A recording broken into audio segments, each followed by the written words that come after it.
they're a high effort group, particularly they force a lot of fumbles. Now I know the last game especially they had a bunch of interceptions, but they force a lot of fumbles, and that is usually a factor of teams that pursue to the ball well and play a physical style of football. And I give them credit; they play very hard. You put a freshman quarterback out against four seniors, I think, in their secondary. That you have to be kind of careful with what you do, I guess, going downfield. Right. Well, they're an experienced group, and they do a good job of keeping their eyes on the quarterback and playing off the quarterback's eyes. So we got to do a good job of manipulating defenders and taking care of the football. Is Josh good at looking off the defenders then? If you're talking about he has to move them around with his eyes, I guess. Is he good at that? A lot of freshmen aren't really all that adept at that. He has done a good job all year with his eyes and knowing what the coverage is, and even when he comes off the field, I'm able to, when I ask him what did you see, he can give me a very detailed description of what the coverage was, and he knows the indicators and is able to use his eyes to his advantage.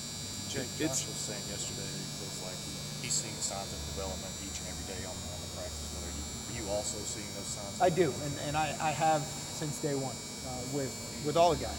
And Josh is just an example at the quarterback position, but even at the other position. Our guys are working hard and we're improving daily, and it's good to see that. Are there continue that trend. Where specifically do you feel like you've seen Josh improve after 10 quarters of play? For him, after 10 quarters or through the course of the season? Well, both. I think decision making has sped up for him.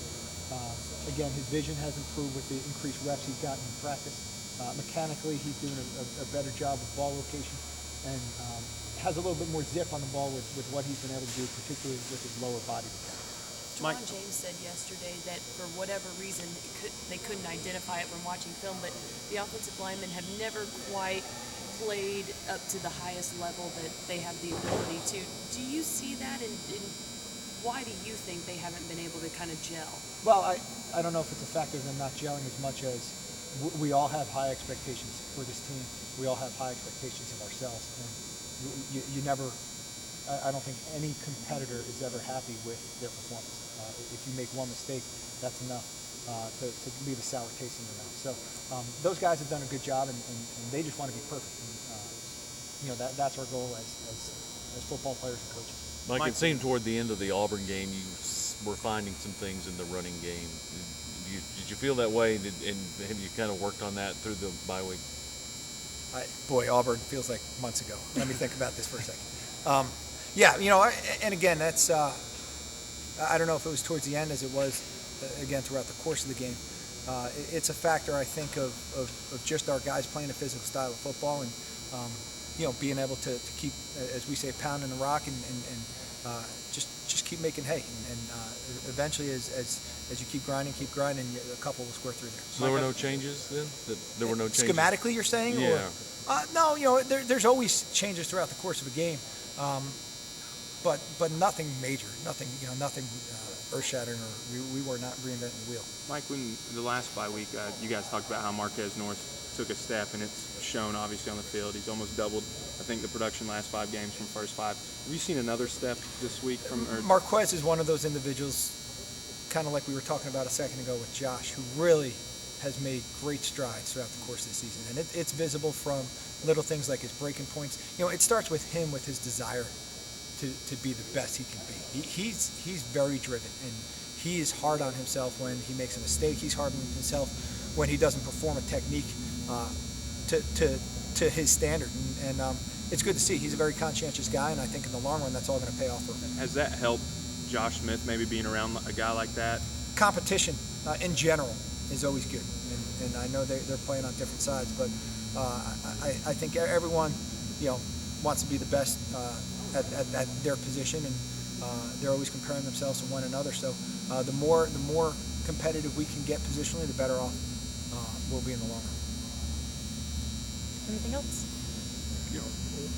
Mike, ever you guys practice with the idea of getting better as the year goes on?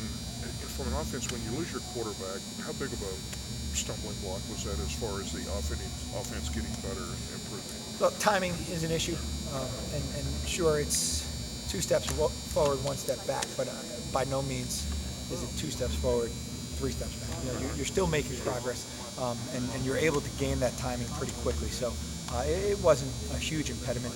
Obviously, there were some ground to be made up, but those guys have done a good job of making it up quickly. The level of competition you all have played has certainly been a factor, whether it's offense or defense.